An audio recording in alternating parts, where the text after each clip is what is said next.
दोस्तों, मेरी आवाज को आप तक पहुंचने में 0.003 सेकंड्स का समय लग रहा है।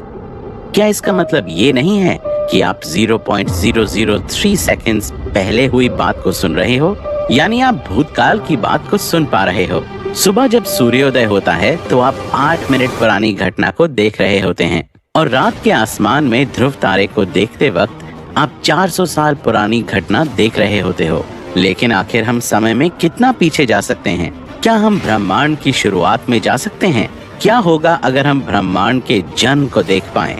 क्या होगा अगर हम ये देख पाएं कि आसमान में मौजूद करोड़ों तारे, ग्रह और आकाश गंगाएं आखिर कहां से आईं, कैसे पैदा हुई? और क्या होगा अगर मैं कहूं कि हमारा आसमान खुद एक टाइम मशीन है जो लगातार हमें अपने पास्ट को दिखा रही है, और इस टाइम मशीन से हम ब्रह्मांड की शुरुआत में जाएं तो हम ब्रह्मांड के जन्म को भी देख सकते हैं। ये कोई कल्पना नहीं बल्कि एक सच है, और हम सच में जा रहे हैं अपनी टाइम मशीन में बैठकर रात के आसमान को चीरते हुए देखने ब्रह्मांड की शुरुआत को। 0 सेकंड से हुई वो हर घटना जिसने हमें आज यहाँ तक पहुँचाया है। तो चलो चलते हैं समय के पिछले 13 अरब साल पहले।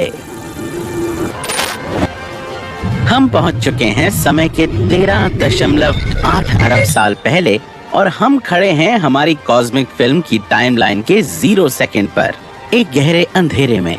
ये वो मोमेंट है जब ब्रह्मांड में कुछ भी नहीं था, ना स्टार्स, ना प्लैनेट्स, ना गैलेक्सीज, ना इन सब को बनाने वाले सब एटॉमिक पार्टिकल्स, ना रूप, ना रंग, ना स्पर्श, ना गंध और ना ही शब्द है। तो सिर्फ एक फुल स्टॉप, यानी एक छोटा सा डॉट, एक सिंगुलैरिटी जिसमें समाया हुआ है ब्रह्मांड का सारा पदार्थ और ऊर्जा, एक ऐसे रूप में जिसे कोई नहीं जान सकता।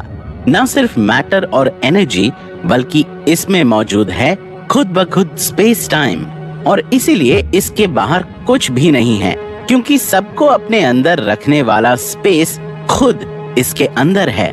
इसमें समाई हुई है वो सारी घटनाएं जो आने वाले समय में होने वाली है, और इस 0 मोमेंट पर हम विटनेस करने वाले हैं वो हीरो मोमेंट जिसके बिना हमारी एग्जिस्टेंस संभव नहीं है। Yes, the big bang. हम 0 सेकंड से लेकर अब सेकंड के करोड़वें हिस्से पर पहुंच चुके हैं, और इस टाइमलाइन पर हम देख पा रहे हैं कि समय, आकाश और ऊर्जा का एक छोटा सा परमाणु इतने कम समय में प्रकाश से भी कई गुना तेज स्पीड से अचानक फैलकर हमारे सौर मंडल जितना बड़ा हो गया है। हम नहीं जानते कि आखिर ऐसा क्या हुआ जिसने इस टाइनी सिंगुलैरिटी को अचानक से विस्फोटक तरीके से इतना बड़ा कर दिया। इसके पीछे कौन है? इसे आप जो भी नाम दें, पर वैज्ञानिक जानते हैं कि ये कारनामा किया है डार्क एनर्जी ने।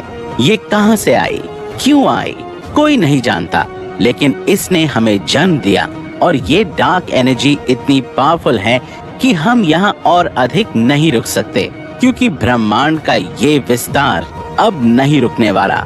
सौर मंडल जितने बड़े इस हिस्से में मौजूद है हमारी पूरी कायनात की ऊर्जा, जो चाहती है अनंत को छूना।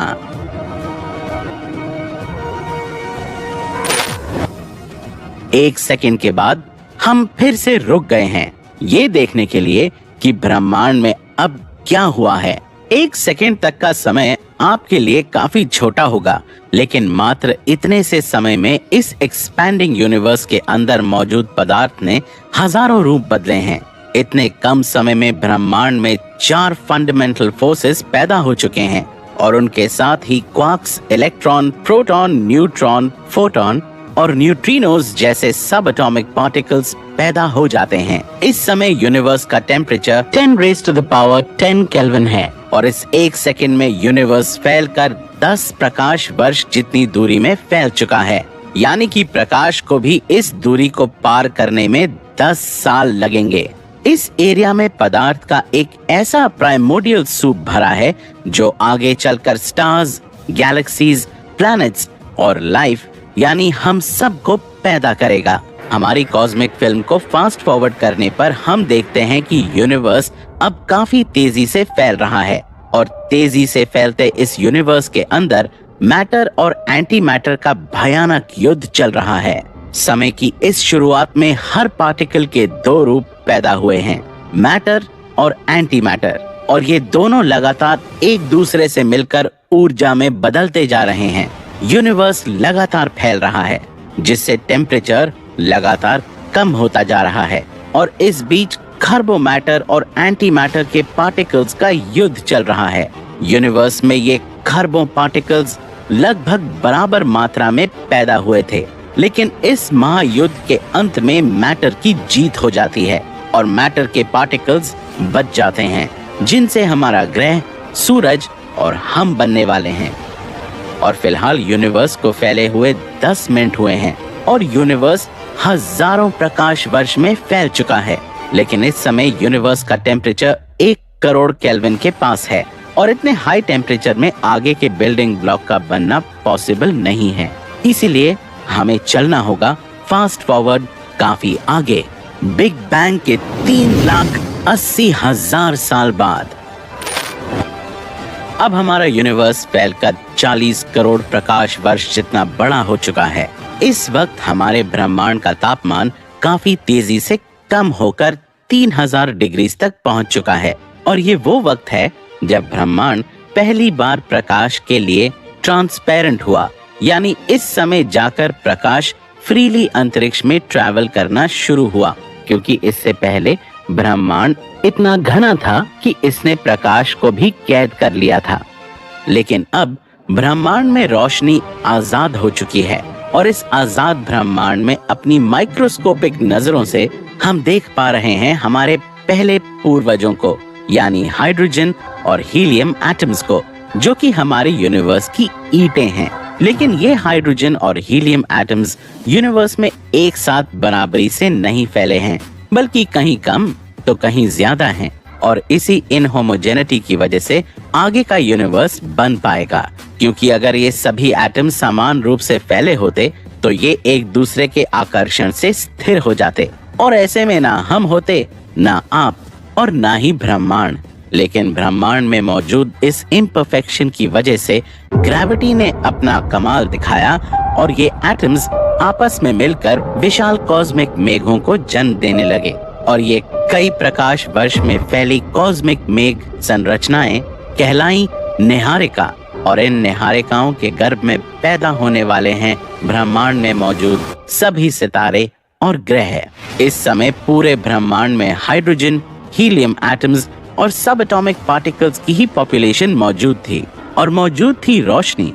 लेकिन रोशनी के होने के बावजूद ब्रह्मांड का ये समय डार्क एजेस कहलाता है, क्योंकि अभी ब्रह्मांड में मौजूद ये प्रकाशीय पुंज विजिबल लाइट के फॉर्म में नहीं है और फिलहाल हमारे समूचे कायनात को आगे चलकर करोड़ों साल तक की कॉस्मिक रातों को गुजारना पड़ेगा। डार्क एजेस के आगे बिग बैंग के 30 करोड़ साल बाद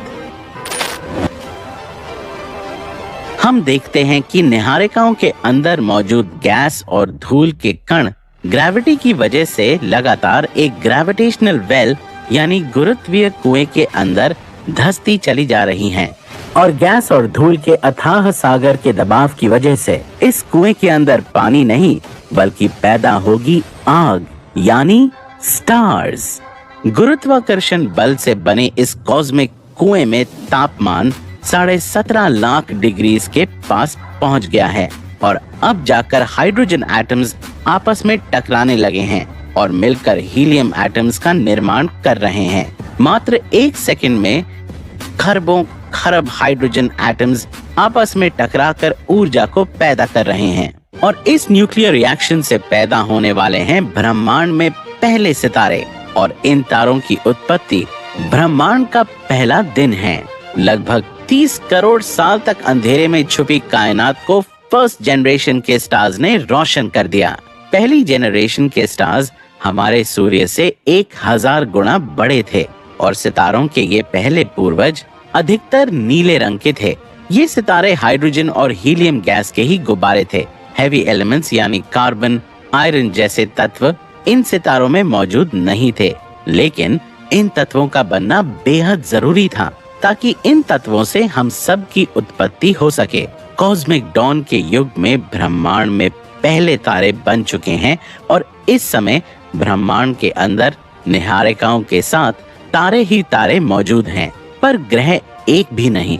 इस वक्त भले ही हमें यूनिवर्स में कोई प्लैनेट्स और एस्ट्रॉइड्स दिखाई नहीं दें, लेकिन 1200 करोड़ साल पहले यहाँ मौजूद तारों के केंद्र में वो तत्व पैदा हो रहे हैं जिनसे पृथ्वी पर मौजूद शहरों की कंक्रीट की इमारतें और पुल बन सकते हैं। यानी पहली पीढ़ी के तारों के केंद्र में मौजूद फैक्ट्री में हाइड्रोजन को हीलियम से, हीलियम को लिथियम से मिलकर 25 ऐसे तत्व बन रहे हैं जिनके बिना हमारा शरीर नहीं बन सकता।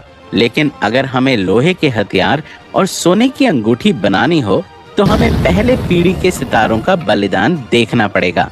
फर्स्ट जनरेशन के ये सितारे इतने पावरफुल नहीं हैं कि इनके केंद्र में आयन और सोने जैसे तत्वों का निर्माण हो सके। मात्र कुछ लाखों सालों में ही ये सितारे दम तोड़ने लगे और सुपरनोवा विस्फोट में फूटते इन सितारों ने अपनी मौत के साथ हेवी एलिमेंट्स यानी आयन, निकल और सोने जैसे तत्वों को जन्म दिया। इस वक्त ब्रह्मांड में हाइड्रोजन, हीलियम गैस से भरी निहारिकाएं, सितारे और कई नए तत्व पैदा हो चुके हैं और 20 करोड़ साल के सफर में इन तारों के पैदा होते ही गैलेक्सीज अपनी शेप में आने लगी हैं और कॉस्मिक स्केल पर हमारे ब्रह्मांड का कंकाल बन रहा है। बिग बैंग के 1 अरब साल बाद एक छोटे से बिंदु से एक्सपैंड होकर 1 अरब साल के समय बीत जाने के बाद ब्रह्मांड के एक छोटे से बीज से काफी बड़े सितारे, निहारिकाएं ब्रह्मांड में पूरी तरह बन चुकी हैं। लेकिन बिग बैंग के तुरंत बाद यूनिवर्स में एक और चीज पैदा हुई थी जिसकी वजह से हमारी गैलेक्सीज का निर्माण होगा। वो है डार्क मैटर। 1 अरब साल बीत जाने के बाद डार्क मैटर की वजह से ब्रह्मांड में विशालकाय गैलेक्सीज अपने स्ट्रक्चर में ढलना शुरू हो गईं। इस समय तक ब्रह्मांड में न सिर्फ गैलेक्सीज बल्कि इन सब गैलेक्सीज का एक जाल भी बनने लगा है, यानी कॉस्मिक वेब। और लार्ज स्केल स्ट्रक्चर पर हम देख सकते हैं कि किस तरह करोड़ों गैलेक्सीज मिलकर एक कॉस्मिक वेब यानी ब्रह्मांड के दिमाग का निर्माण कर रही हैं। अगर डार्क मैटर पैदा ना होता तो गैलेक्सीज भी ना बन पाती और ना ही एक कॉस्मिक वेब पैदा होता। लेकिन 1 अरब साल बीत जाने पर भी यूनिवर्स में अब एक चीज पैदा होनी बाकी है, वो है प्लैनेट्स। लेकिन प्लैनेट्स कैसे, कब और कहां पैदा होंगे, ये देखने के लिए पहले हमें देखना होगा कि इतने बड़े यूनिवर्स में हमारी मिल्की वे गैलेक्सी कहां है। और इसके लिए हमें जाना होगा समय में और आगे 1 अरब साल बाद। 1 अरब साल के लंबे युग बीत जाने पर हम देख पा रहे हैं ओमेगा गैलेक्सी को, और इसके 2 अरब साल बाद हमारी पड़ोसी आकाशगंगा एंड्रोमेडा गैलेक्सी को, और लगभग 3 अरब साल के महायुग के बाद हम देख रहे हैं अपनी आकाशगंगा यानी मिल्की वे को। हमारी अपनी आकाशगंगा मिल्की वे को बनकर तैयार होने में 5 अरब साल का समय लगा। क्या इस समय तक हमारी गैलेक्सी में ग्रह पैदा हो चुके होंगे? क्या ग्रहों पर जीवन भी पैदा हो चुका होगा? क्या हमारी पृथ्वी का निर्माण हो चुका है? अगर हाँ, तो क्या पृथ्वी पर लाइफ शुरू हो चुकी होगी? क्या हम इंसान इस समय मौजूद थे? इन सवालों के जवाब ढूंढने हमें घुसना होगा मिल्की वे के अंदर। हम मिल्की वे के अंदर आ चुके हैं। हमारी गैलेक्सी में ऐसे कई प्लैनेट्स हैं जो काफी पुराने हैं, यानी कि जो बिग बैंग के कुछ अरब सालों में ही पैदा हो गए थे। लेकिन फिर भी फिलहाल गैलेक्सी में प्लैनेट्स की पॉपुलेशन इतनी बढ़ नहीं पाई, और समय की इस टाइमलाइन पर हम अपने सोलर सिस्टम को नहीं देख पाएंगे, क्योंकि अब तक हमारा सोलर सिस्टम बना ही नहीं है। अगर हम अपने सोलर सिस्टम को बनते हुए देखना चाहते हैं तो हमें जाना होगा समय में और आगे 4 अरब साल बाद।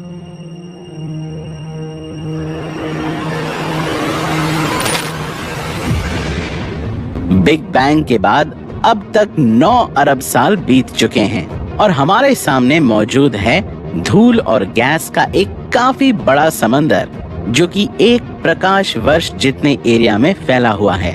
इस समंदर से कुछ प्रकाश वर्ष दूर अचानक से इस समय एक ऐसी घटना होती है जो हम सब की उत्पत्ति का कारण बनती है। अंतरिक्ष में 1 प्रकाश वर्ष दूर अचानक एक सितारे में एक महाविस्फोट होता है और इस महाविस्फोट की वजह से कंकड़ पत्थर और गैस के महासमंदर में अचानक से हलचल पैदा हो जाती है।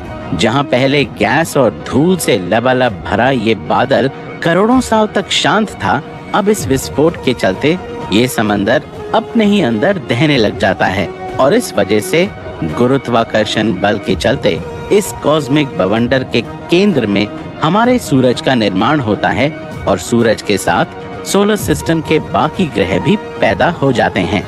ये सब होने में कई करोड़ सालों का समय लगा, लेकिन ब्रह्मांड का इतिहास यहाँ आकर खत्म नहीं होता, बल्कि हमारी असली कहानी तो यहाँ से शुरू होती है, क्योंकि अभी धरती को बनना बाकी है, धरती पर जीवन का पैदा होना बाकी है, हम इंसानों का आगमन होना बाकी है। हमारी धरती इस समय पूरी तरह पैदा नहीं हो पाई। लावे से लबालब भरी इस धरती पर किसी तरह जीवन संभव नहीं हो सकता। हमारी पृथ्वी को अगले 4 अरब साल में कई परिवर्तनों से गुजरना पड़ेगा, तब जाकर ये आग का गोला हमारी आज की पृथ्वी जैसा बनेगा। किस तरह धरती पर जीवन पैदा हुआ, 4.5 अरब साल के पूरे इतिहास को जानने के लिए आपको जाना होगा समय यात्रा के अगले पड़ाव में। दोस्तों, समय में 13 अरब साल पीछे जाकर हमने 9 अरब साल की यात्रा कर ली है, लेकिन मैं आपको इस टाइमलाइन पर छोड़ रहा हूँ ताकि आप खुद आगे के 4.5 अरब साल के इतिहास को देख सकें, जिसे आप इस वीडियो में देख सकते हैं। मैं मिलता हूँ आपसे 4.5 अरब साल बाद, यानी प्रेजेंट मोमेंट में।